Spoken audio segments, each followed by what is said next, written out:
구약성경 사사기 1장 21절에서 36절까지 저와 여러분들이 한 절씩 교독하겠습니다. 사사기 1장 21절입니다. 베냐민 자손은 예루살렘에 거주하는 여부스 족속을 쫓아내지 못하였으므로 여부스 족속이 베냐민 자손과 함께 오늘까지 예루살렘에 거주하니라.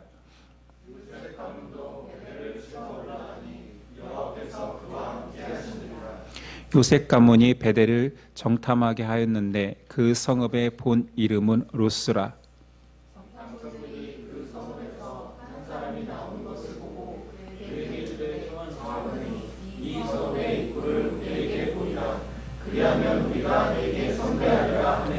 그 사람이 성읍의 입구를 가리킨지라. 이에 그들이 칼날로 그 성읍을 쳤으되 오직 그 사람과 그의 가족을 놓아 보내매.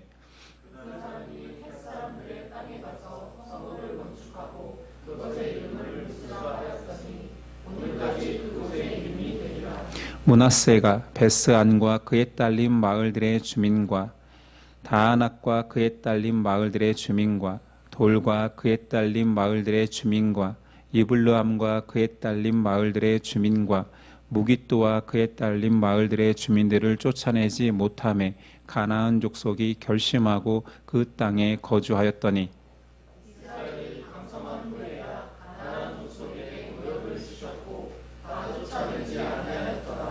에브라임이 게셀에 거주하는 가나안 족속을 쫓아내지 못하매 가나안 족속이 게셀에서 그들 중에 거주하였더라.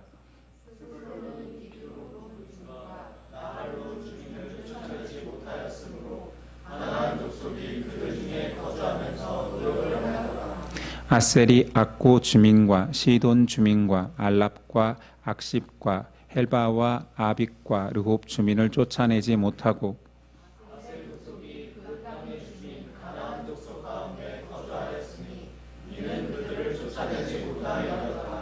납달리는 베세메스 주민과 베다나 주민을 쫓아내지 못하고 그 땅의 주민 가나안 족속 가운데 거주하였으나 베세메스와 베나다 주민들이 그들에게 노역을 하였더라.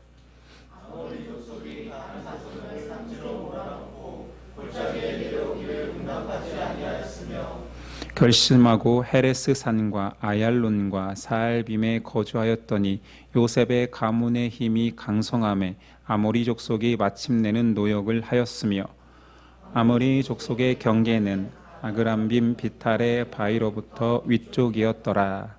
아멘. 오늘 말씀의 제목은 무엇이 승리인가? 이스라엘은 각 지파별로 허락받은 땅에서 이제 정착 전쟁을 하고 있습니다. 지난 시간에 첫 번째로 전쟁에 참여한 지파는 유다 지파로 승리와 실패를 다루었고 오늘은 베냐민 지파가 그 전투를 시작합니다. 21절 베냐민 자손은 예루살렘에 거주하는 여부스 족속을 쫓아내지 못하였으므로 여부스 족속이 베냐민 자손과 함께 오늘까지 예루살렘에 거주하니라.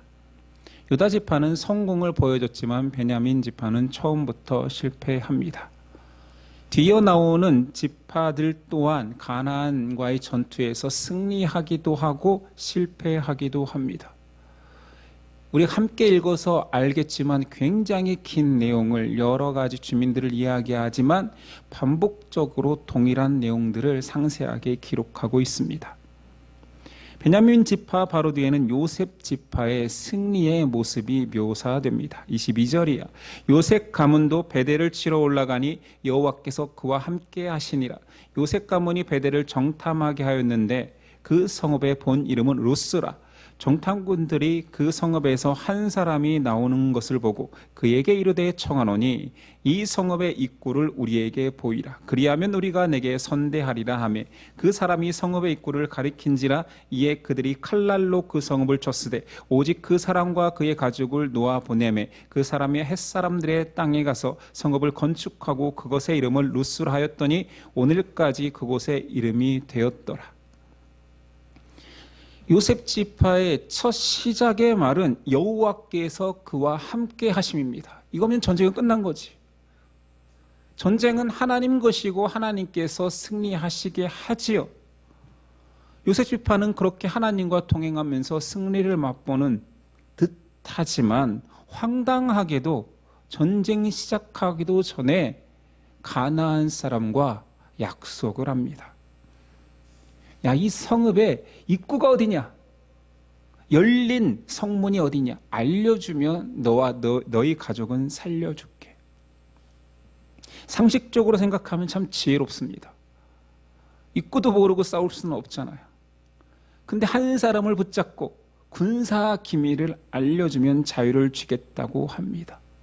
그리고 약속을 지켜 그들을 살려줍니다. 이 과정에서 하나님의 명령은 철저하게 무시됩니다. 비슷한 장면이 여호수아가 이끌 때의 이스라엘 가운데서도 있었습니다. 첫 번째 전투, 바로 여리고 때 정탐을 보냈지요. 가나안 한 여인이, 라합이 그 정탐꾼들을 감추고 전쟁에서 이긴 이스라엘은 라합 가족을 구원합니다. 죽이지 않지요. 그러나 양상이 전혀 다릅니다. 여호수아 2장 9절에 합니다. 라합이 고백하기를 여호와께서 이 땅을 너에게 주신 줄을 내가 아노라. 우리가 너희를 심히 두려워하고 이 땅 주민들이 다 너희 앞에서 간담이 농나니 이는 너희가 애굽에서 나올 때 여호와께서 너희 앞에서 홍해물을 마르게 하신 일과 너희가 요단 저쪽에 있는 아모리 사람의 두 왕 시온과 옥에게 행한 일 곧 그들을 전멸시킨 일을 우리가 들었음이니라. 우리가 듣자 곧 마음이 녹았고 너희로 말미암아 사람이 정신을 잃었나니 너희 하나님 여호와는 위로는 하늘에서도 아래로는 땅에서도 하나님이시니라. 신앙 고백을 하는 거지요. 단순히 적을 감추어줘서 그것이 고마워서 살려준 것이 아니라 신앙 고백을 했기에 라합도 동일한 가나안 사람이지만 여호와를 고백하여 개종하고 이스라엘에게 귀속하겠다라는 고백을 한 것입니다. 하나님은 출애굽 당시부터 12지파 이스라엘 백성만 살린 것이 아니라 이방인 중에라도 여호와를 고백하고 유월절 양을 같이 먹는 자들은 다 살려주셨습니다. 그 중에 지난 시간에 있었던 그 위대한 갈렙 장수도 12지파가 아니었으나 귀속된 자녀였죠. 요셉 지파의 양상은 처음부터 다릅니다. 자신들의 유익을 위하여서 스스로 왕이 되어 면책특권을 주는 거예요. 하나님은 죽이라 했는데 사람이 살립니다. 야, 좋은 정보를 주면 내가 살려줄게. 여기에 이스라엘 승리에 감춰진 실패가 있는 것입니다. 요셉 지파는 겉보기에는 베델을 점령합니다. 그런데 자기들 스스로 살려진 그 사람들을 통하여서 또다시 베델인 루스를 건설하게 하지. 그리고 성경은 오늘날까지 루스가 존재한다라고 말합니다. 하나님에 대한 말씀에 대한 순종은 없고 말씀의 내용에만 집착하여 나는 스스로 지켰다라고 합리하는 인간의 모습이 등장하고 있는 거지. 성경을 겉으로만 보면 요셉 지파의 실패는 등장하지 않습니다. 오히려 성공처럼 보입니다. 이것이 영적으로 무서운 실패가 되는 거지요. 불순종했는데 세상적으로는 성공, 성취를 맛보는 것입니다. 이것이 신앙생활에서 얼마나 위험합니까? 우린 교회에서 많은 사람들의 성공, 성취를 보고 부러워하기도 하고 또는 함께 기뻐하기도 합니다. 그러나 우리는 교회 안에서 성실하게 이름도 없이 빛도 없이 섬기는 사람들의 가치는 잘 몰라봅니다. 오히려 교회 안에서까지 세상에서 이름을 날리고 성취하고 높아진 사람이 예수님까지 믿는다라고 하면 고마워하지요. 그 사람이 고백하는 하나님을 칭찬하지요. 이것이 요셉 지파의 승리입니다. 순종은 없는데 성취가 있는 거예요. 그리고 하나님이 이루셨다 말합니다. 바쁘고 성공한 사람들 중에 정말로 신실하게 주일을 하나님의 날처럼 지키는 사람이 몇이나 있을까요? 바쁘니까, 유명하니까, 나는 할 일이 많으니까 하나님의 명령은 잠깐 내려놓고 나중에 내가 성취한 일로 하나님을 고백하면 되지. 열심히 주일날 일해서 번 돈으로 기부하면 되지. 이런 것들을 간증하지 않나요? 물론 그것들의 내용은 다 감춥니다. 승리만을 자랑하죠. 교회는 유명인이 교회 다닌다고 교회에서 나서서 선전합니다. 우리 교회에 이런 사람도 있다. 우리 마음속에도 그런 게 있잖아요. 저렇게 유명한 사람도 교회 다녀? 자부심이 커지죠. 이게 요셉의 승리입니다. 요셉 지파의 이 감추어진 성공 뒤에 감추어진 실패는 다른 지파의 승리주의, 성공주의를 부추깁니다. 이후부터의 전쟁은 하나님의 명령과는 상관없는 양상으로 전개됩니다. 이스라엘은 왜 전쟁하는 이유조차 망각한 것 같습니다. 므낫세 지파가 나옵니다. 27절이야. 므낫세가 베스안과 그에 딸린 마을들의 주민과 다아낙과 그에 딸린 마을들의 주민과 돌과 그에 딸린 마을들의 주민과 이블로안과 그에 딸린 마을들의 주민과 무깃도와 그에 딸린 마을들의 주민들을 쫓아내지 못함에 가나안 족속이 결심하고 이 땅에 거주하였더니 이스라엘이 강성한 후에야 가나안 족속에게 노역을 시켰고 다 쫓아내지 아니하였더라. 왜 가나안 족속의 모든 이름들을 일일이 성경에 기록했을까요? 그리고 그 땅에 들어가 그들을 노역시켰다고요? 하나님께서 이스라엘에게 가나안 사람들을 다스려라라고 명령했습니까? 아니지요. 다 죽여라 했습니다. 그런데 왜 노역을 시킵니까? 지금 분위기는 가나안 사람들을 몰아내지 않아도 되는 분위기가 팽배합니다. 불순종의 분위기지요. 몰아내지 않는 것이 아주 당연한 분위기예요. 그러니까 베스안, 다아낙 이런 가나안 여러 마을들을 다 살려놨다고 기록하고 있는 것입니다. 이쯤 되면 이스라엘은 가나안을 정복한 것이 아니라 가나안 주민과 섞여 살고 있는 것입니다. 가나안 주민조차도 그것을 인식한 것 같아요. 우리 안 죽이네. 철저하게 항복만 하면 같이 살자는 분위기인데. 그래서 27절에 이런 말이 있는 거예요. 가나안 족속이 결심하고 그들이 결심하고 그 땅에 거주하였더니 살 수 있나 보다. 여호수아 때 우린 나라가 망했다고 생각했는데 어쭈 그가 죽으니 같이 살자는 분위기인데. 가나안 땅을 정복하여 그 땅 거민을 죽이라라는 하나님의 명령은 철저하게 무시당하고 있습니다. 그리고 이스라엘은 가나안과 동화되기 시작합니다. 힘이 없어서 점령 못했다라는 것이 아주 고마울 지경입니다. 이제 힘이 생겼는데도 가나안을 받아들입니다. 우린 이것을 인간의 지혜라고 말합니다.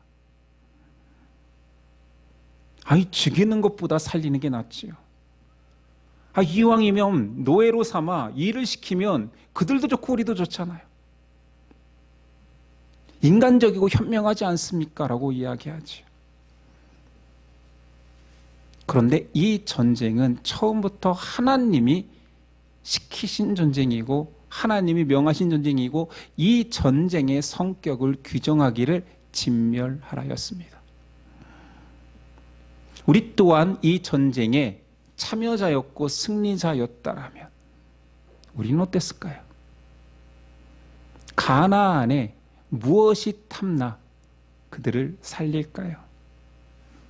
첫째는 그들의 인력이지요. 마음껏 부릴 수 있는, 남과 여를 종삼을 수 있는, 이거는 어마어마한 권력이잖아요. 그리고 그들은 철병거를 가진 기술이 앞선 자들이었습니다. 탐나지 않았겠습니까?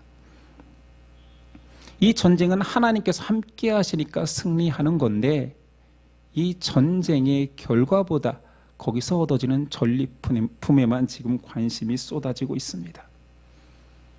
이스라엘의 가나안 노역은 누구를 위한 노역입니까? 가나안 사람이 안타까워서요? 불쌍해서요? 아니요. 이건 철저하게 개인의 욕망에 근거한 것입니다. 하나님의 명령조차 가리워지는 욕망인 거지요.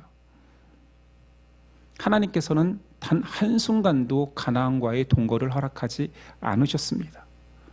이들을 살린 것은 이스라엘의 욕망일 뿐입니다.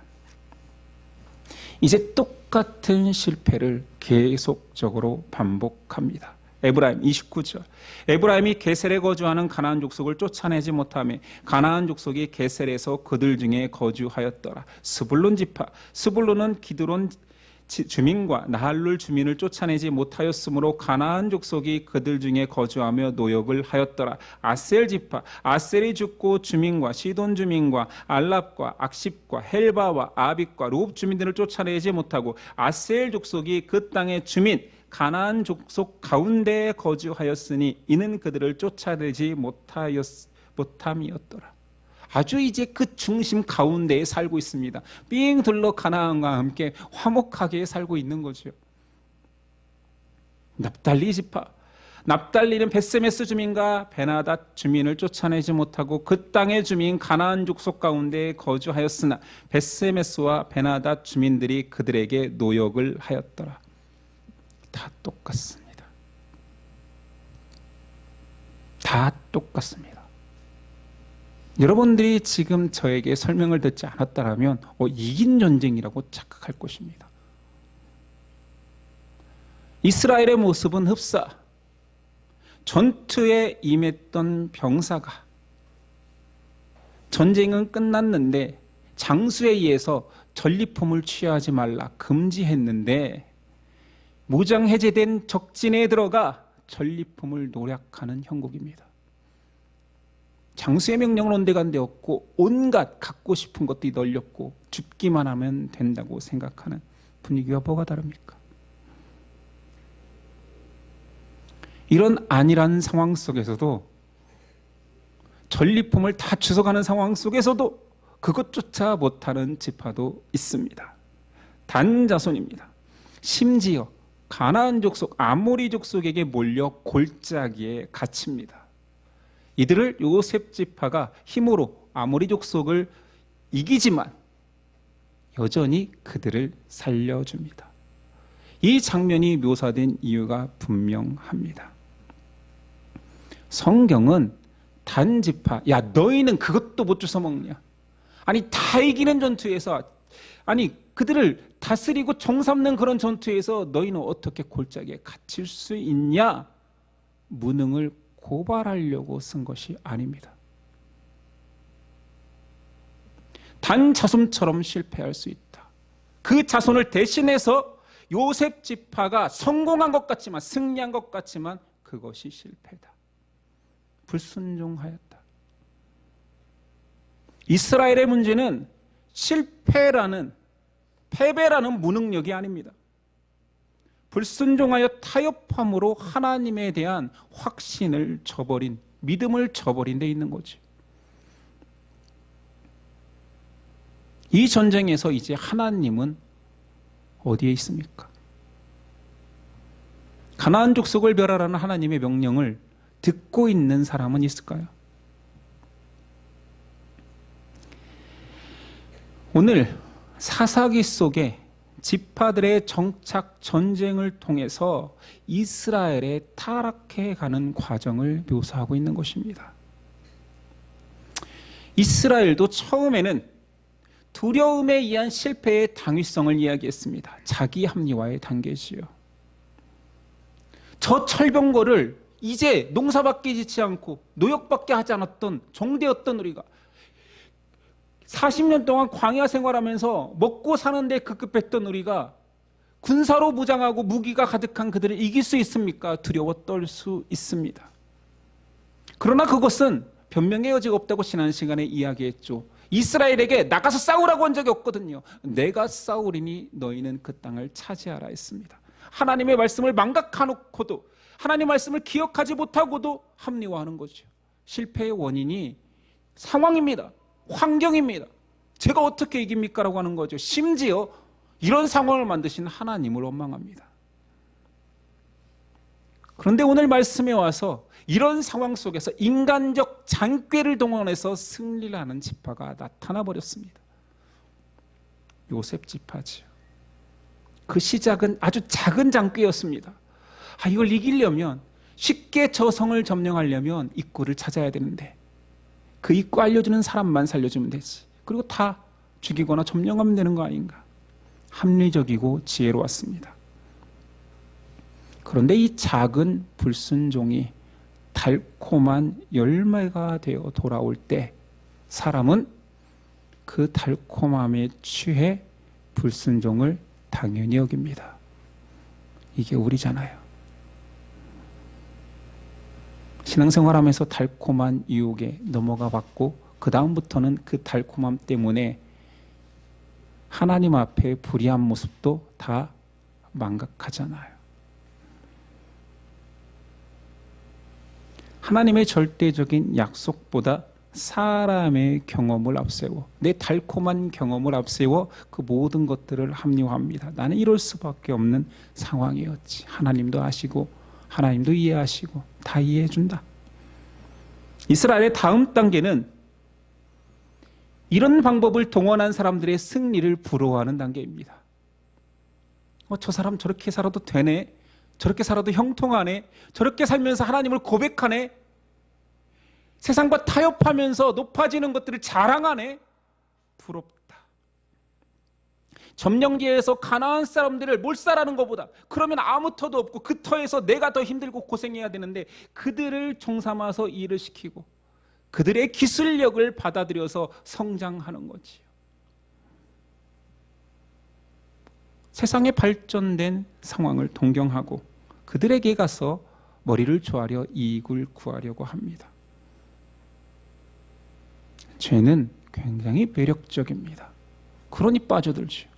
누구라도 사람이라면 죄를 싫어하는 사람은 단 한 사람도 없습니다. 죄를 싫어한다고 말하는 그 사람의 입술이 죄인 거지. 가식인 거고. 죄는 이제 자기의 모습을 바꿉니다. 처음에 이스라엘은 불순종하도록 죄가 어떻게 하냐면 두려움으로 왔습니다. 철병거처럼 무섭게, 아이고 너희가 나한테 감히 두려워 떨게 하고 순종하지 못하게 합니다.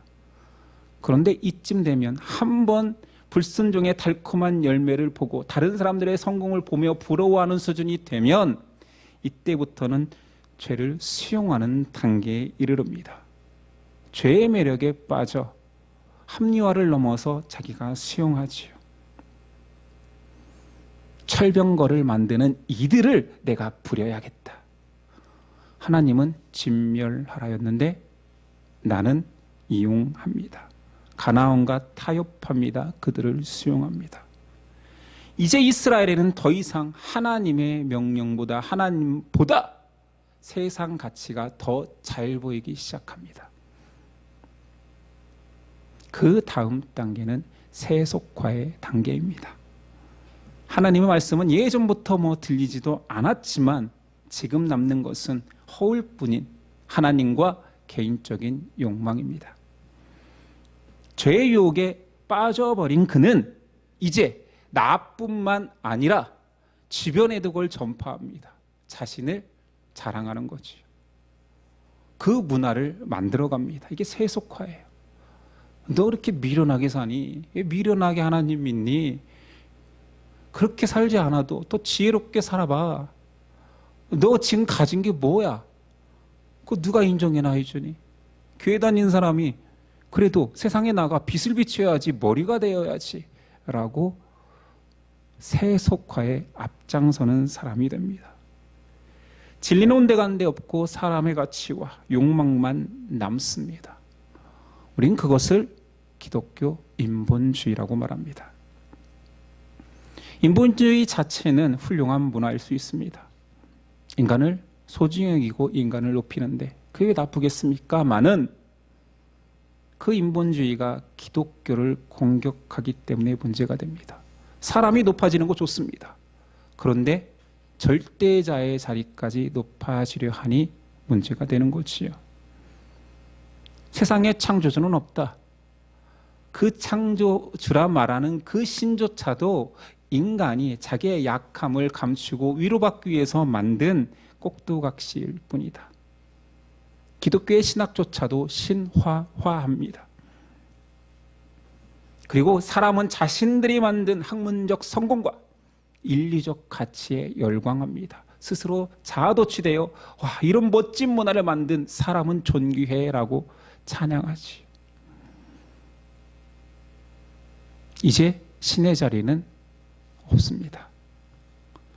이 무서운 인본주의가 기독교로 돌아와 기독교 인본주의 가치를 만듭니다. 교회에서조차 하나님의 말씀보다 교양이나 사람의 가치를 중요시하는 문제를 만들어내지. 기독교가 사랑의 종교인데 왜 그래? 말씀 좀 못 지킬 수 있지 왜 그래? 왜 사랑으로 감싸주지 않아? 왜 그래?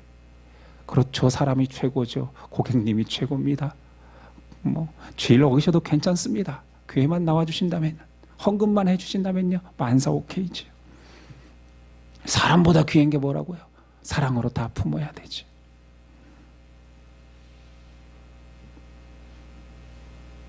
이스라엘이 이루었던 실패를 가장한 성공과 뭐가 다릅니까?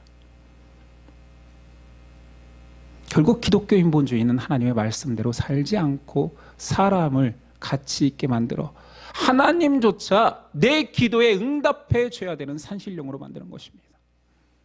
비나이다 비나이다. 거룩하신 하나님께 주여 주여 비나이다. 내 앞길이 형통하고 내 자녀가 잘 되고 나한테는 좋은 일만 있어야 되는 거 아닙니까 하나님? 이게 무슨 기독교입니까? 이게 우상 숭배하고 뭐가 다릅니까? 이스라엘은 가나안 문화를 받아들임으로 인하여서 그들이 성공을 이루고 땅을 얻은 것 같지만 그들은 하나님을 잃습니다. 하나님을 보는 눈을 잃어버리게 되죠. 사사기는 우리에게 묻고 있는 것입니다. 성도에게 승리란 무엇인가? 현실의 문제가 해결되고 형통하고 전쟁이 없어져 잘 먹고 잘 사는 게 이스라엘의 승리인가 묻고 있습니다. 그리고 사사기는 전체를 통틀어 이스라엘의 실패를 말합니다. 사사기 2장 11절이야.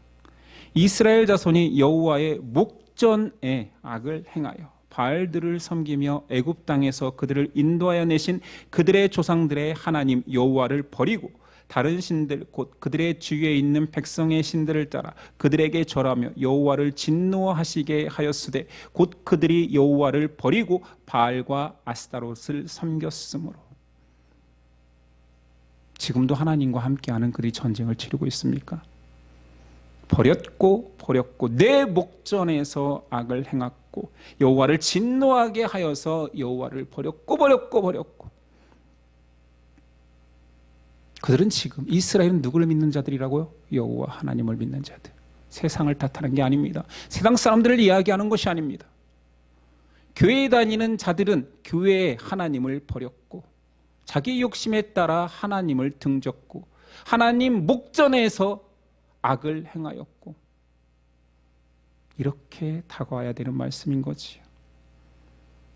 하나님은 약속의 땅을 약속하셨습니다.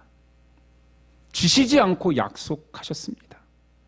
출애굽 백성들을 이스라엘을 출애굽시킬 때 약속하셨습니다. 그런데 광야 생활을 했지요.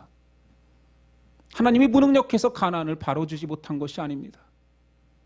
하나님의 뜻하신 바 시험을 통하여서 그들을 성숙시키고자 하나님 계획이 있었던 거지요. 사람이 죄의 열매와 우상에게 철저하게 유혹받아 넘어지는 존재임을 깨닫게 하기 위함이었습니다. 너희가 거창한 거에 넘어지지 않아. 너는 지금 무겁고 배고프기만 해도 나를 부인해. 이게 너희야를 고발했던 거지요. 그래서 너희를 죽여버릴 거야가 아니라 그런 너희를 나는 사랑하고 구원할 거야. 사사기의 전쟁은 하나님께서 준비하신 것입니다. 이길 수 있는 하나님이 전쟁 속에서 쟁취하라 말합니다. 너희 능력을 보겠다가 아니었죠. 이 전쟁은 내게 속하였으니 너는 나를 철저하게 의지하여 살아갈 수 있는지를 보겠다라는 거예요. 너는 내 백성이고 나는 너희의 왕이니까. 성경 전체의 주제가 동일하지 않습니까? 창조주 하나님이 등장합니다. 피조물 사람이 등장하지요. 사람이 죄를 짓는 이유는 딱 하나였습니다. 창조주를 기억하지 않고 창조주의 자리에까지 올라가고 싶어하는 교만이었습니다. 그러나 피조물이 자기 자리를 탐내는 그 더럽고 취약한 인간을 하나님은 계속 용서하십니다. 그리고 회개할 기회를 주시죠. 다시 너의 자리, 나를 주인 삼고 에덴에서 함께 행복할 수 있는 자리로 오겠느냐. 사사기를 통해 주시는 하나님의 메시지도 동일합니다.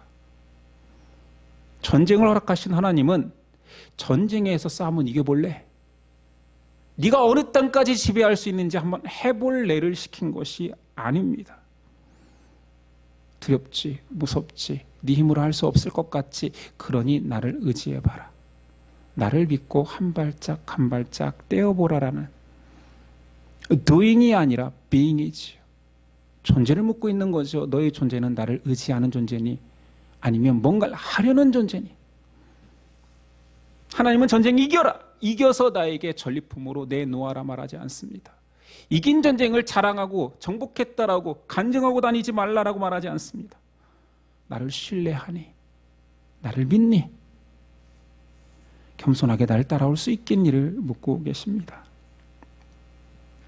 성도에게의 승리는 단 하나밖에 없습니다. 여러분들이 하나님께 드리고 싶은 영광의 승리는 무엇입니까? 뭘 드리렵니까? 가져오지 마세요. 주지도 않지만 받지도 않겠습니다. 요구한 적도 없지만 여러분 나서서 드리지도 않지요.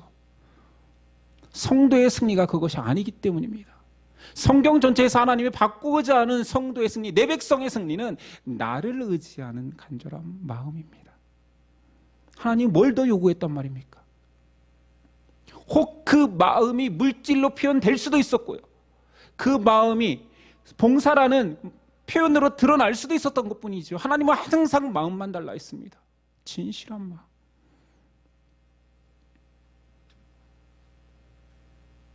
이스라엘은 사사기 전체를 관통하는 이스라엘을 표현하는 단어는 이 시대에는 왕이 없었더니입니다. 왕이 있는데, 하나님의 백성인데, 왕 중의 왕이라고 고백하는 그들인데, 그들을 향하여서 왕이 없는 시대의 사람들. 하나님이 원하시는 것은 너희가 진정 나를 왕으로 순종할 수 있겠냐 묻고 있는데, 단지파처럼 패배해도 됩니다. 오히려 단지파의 패배가 등장해서 너무 고맙습니다. 아주 세상과 싸우려고 했더니 골짜기에 몰려서 막 몰매를 맞고 있습니다. 짜잔하고 등장한 나 하나님을 믿는 자 요셉 지파야, 내가 물리쳐 줄게 해놓고 그들을 전리품으로 가져갑니다. 그리고 간증하는 거지요. 야, 내가 이 전투에서 단지파를 구했어. 하나님의 승리 이런 거야. 내가 그래서 지금 얼마나 풍요롭게 살고 있니? 그들을 노역으로 쓰고 있고 그들의 기술력으로 이제 철제 무기를 만들어서 우리를 더 강성하게 해줄 거야.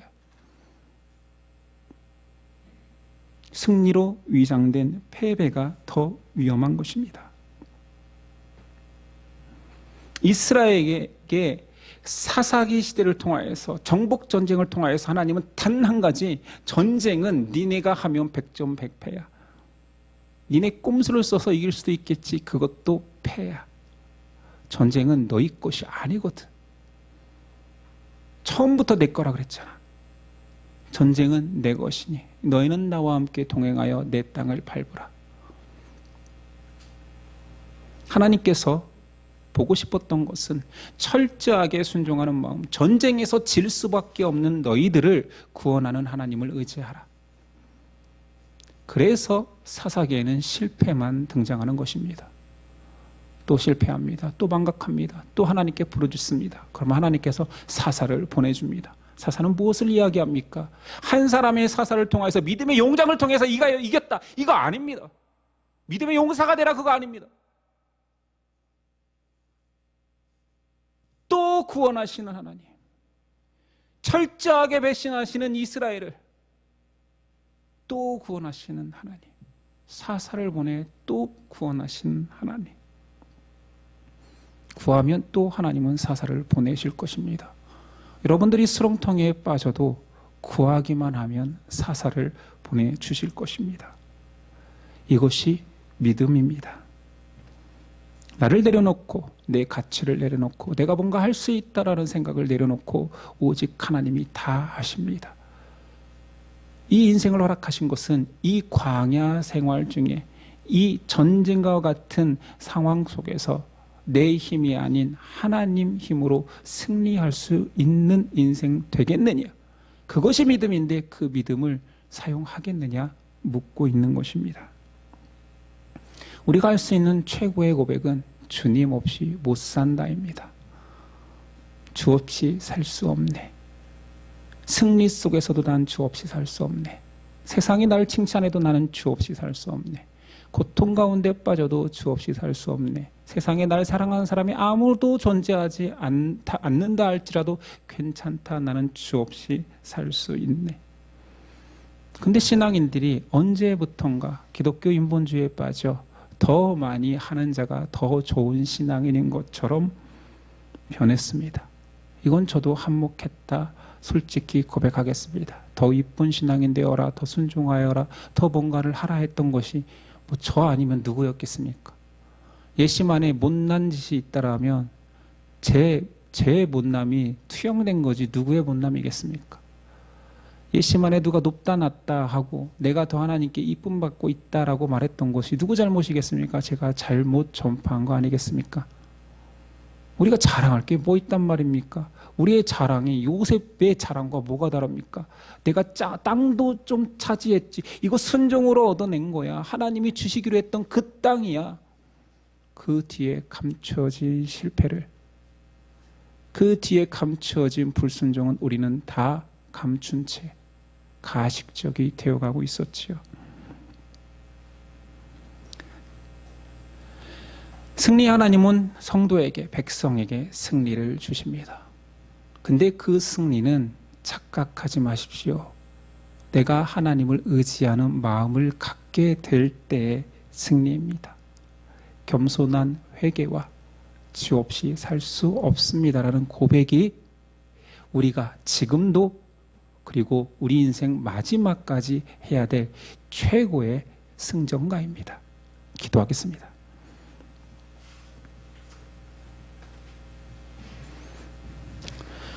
주님, 못난 우리가 한 평의 땅을 더 차지했지요. 하나님, 제 공로를 아시지요. 자랑하며 그 뒤에 감추어진 탐욕적인 욕망과 내 자랑은 아무도 모르기에 얼마나 교만했습니까?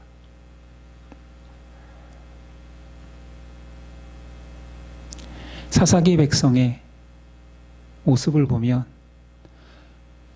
소름 끼칠 만큼 우리의 모습입니다.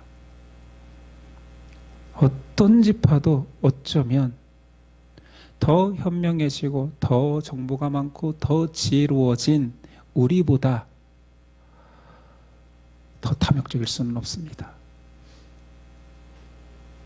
이스라엘의 모습을 보며 그 이상 더 배신하고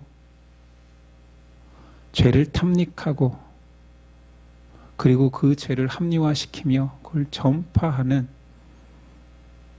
우리의 모습을 발견하게 됩니다. 그럼에도 불구하고 이런 우리를 위하여서 예수님 십자가 지시고 구원하셨지요. 그럼에도 우리를 더러움을 닦아주시고 하나님 우리를 이쁘다 하시지요. 감사합니다. 이 감사 때문에 살 수 있습니다. 못난 우리가 승리의 고백을 하게 하여 주시옵소서. 그럼에도 불구하고 어떤 상황에도 주님밖에 없습니다. 주님 때문에 제가 삽니다. 이 고백이 끝나지 않는 저희 되도록 도와주옵소서. 오늘도 겸손의 왕으로 오신 예수 그리스도의 이름으로 기도드립니다. 아멘.